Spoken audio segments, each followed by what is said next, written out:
we are assessing if the situation on the ground is really what we envisage it to be ahead of the Connected Africa Summit 2024. As you are aware, we are hosting the Connected Africa Summit from 21st to the 25th of April here in Kenya, right here at the Uhuru Gardens in Nairobi. So this is going to be a major platform that will enable Africa think as one family from a global ICT perspective based on developments in the ICT sector. There are a lot of emerging issues in our operational environment, a lot of developments such as AI, Internet of Things, big data, issues to do with cybersecurity, issues to do with BPOs. So this will give us an opportunity to discuss what we need to do as Africa from a policy, legal and regulatory perspective so that we are ahead of change or in reaction to change so that we are able to remain relevant. So we have invited to Nairobi next week heads of state, global technological companies. We have invited diplomats and thought leaders, tech thought leaders, so that we think together as one African family within the technological space. We envisage that at the tail end of this summit, we shall have come up with a tech roadmap for Africa that will espouse what we need to do to strengthen our policies, laws, and regulations while moving in tandem.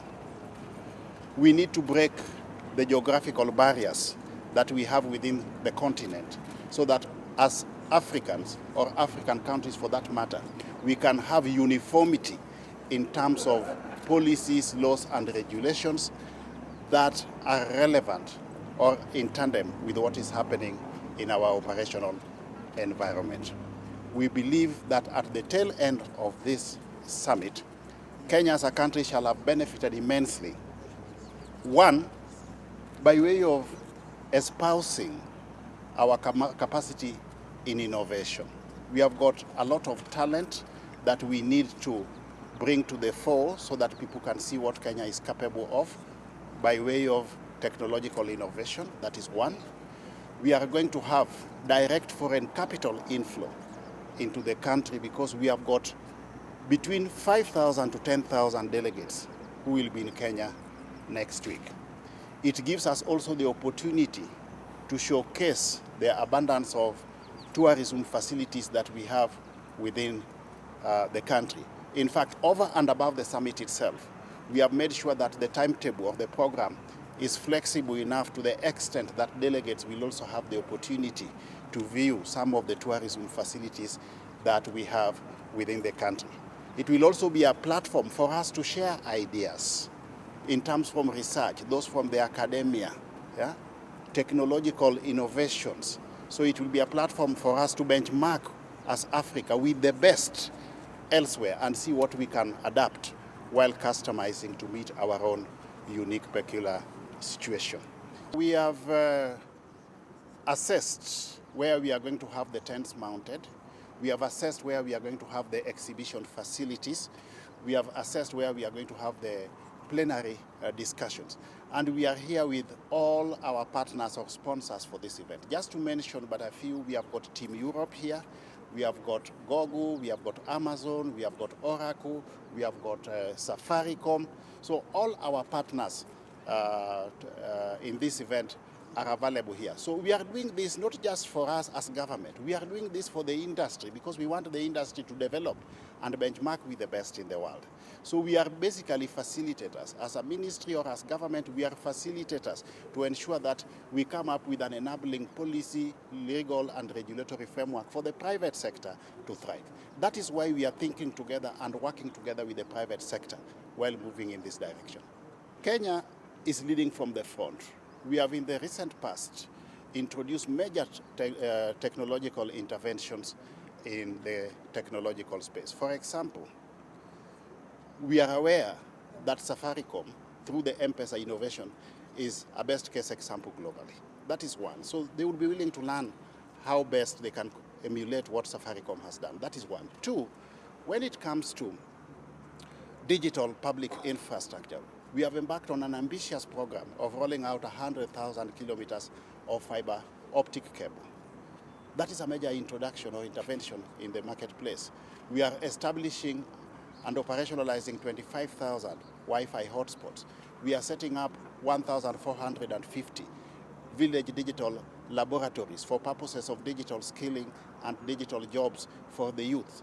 We have embarked on earnest in digitalizing all government services. As we speak, we have digitalized over 15,000 government services which are now available virtually on technological platform. That is no mean achievement.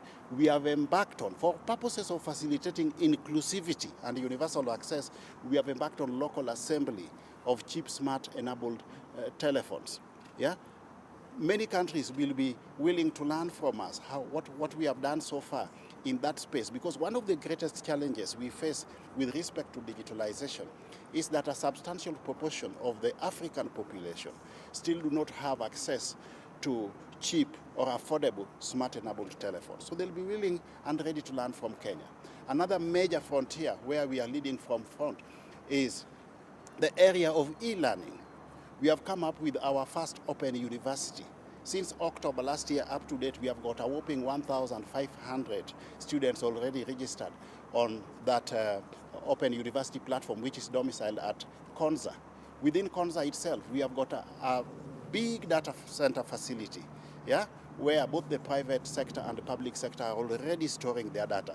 As you are aware, in the face of digitalization, one of the challenges we are facing as a continent is security and privacy of data. Again, most of these countries will be willing to learn from Kenya what we have done so far, and we are going the extra mile to establish more data centers within Kenya because we are home to green energy.